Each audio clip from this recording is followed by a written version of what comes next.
कि एक सेठ नगर में एक सेठ जी ने कपड़े रखने की एक पिटारी बनवाई और वो पिटारी एक दिन सेठ जी खुली छोड़ गए तो उसमें सांप घुस गया। पहले चूहा घुस गया उसमें पिटारी में, चूहे की गंध सूंघता सूंघता सांप भी उसमें घुस गया। तभी सेठ जी को ध्यान आया कि पिटारी तो खुली पड़ी है, तो सेठ जी ने आकर ताला लगा दिया।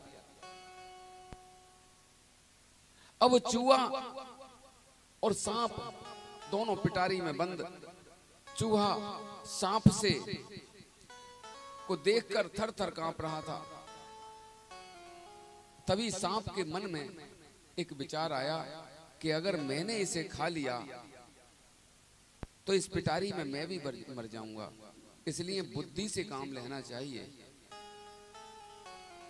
तो सांप चूहे से कहने लगा कि मामा जी राम राम। चूहा बोला, अरे भाई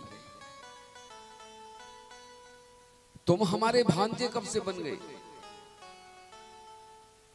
तो सांप कहने लगा, मामा जी आपको पता नहीं, हम सभी सांपों की एक मीटिंग हुई थी और उसमें ये बात आई है कि हमारी भी जनसंख्या बढ़ती जा रही है और हमारे रहने के घर तो आप ही बनाते हो। आप घर बनाते हो, बिल बनाते हो, हम किसी भी बिल में आराम से चले जाते हैं। लेकिन जब आपको ही हम खा लेंगे और आप ही नहीं रहोगे तो हमारे घर कौन बनाएगा? इसलिए हमारी मीटिंग में ये फैसला हुआ है कि अब सांपों को कोई नहीं मारेगा, अब चूहों को कोई नहीं मारेगा और हम और आप दोनों एक ही बिल में रहेंगे। चूहा ने कहा, अच्छा ये बात है, तो हमें तो पता ही नहीं था।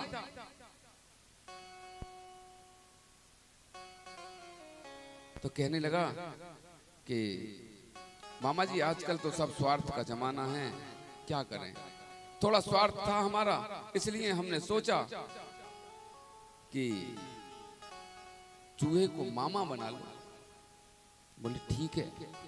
और सांप ने इस तरह ऐसी ऐसी मीठी मीठी बातें चूहे से की कि चूहा उसके विश्वास में आ गया। फिर कहने लगा सांप कि मामा आज तो यहां हम बड़े बुरे फंस गए दोनों, अब यहां से निकलें कैसे? चूहा कहने लगा कि अरे भांजे, अभी तुमने मामा का कमाल देखा ही कहां है, अभी दिखाता हूं 1 मिनट में। और चूहे ने अपने पैने दांतों से उस पिटारी को काटना शुरू कर दिया। 1 मिनट में बड़ा भारी छेद हो गया। सांप छिंद्र से बाहर निकल गया और बाहर निकलते ही घात लगाकर बैठ गया। और जैसे ही चूहा मामा बाहर निकले तो सांप ने तुरंत उसे पकड़ लिया। सांप चिल्लाने लगा, अरे भांजे क्या कर रहा है, ये क्या कर रहा है भांजे, भांजे। सांप बोला कि पिटारी में जब तक छेद नहीं था तब तक ही आप हमारे मामा जी थे, इसके बाद तो चूहा हमारा ही आहार है।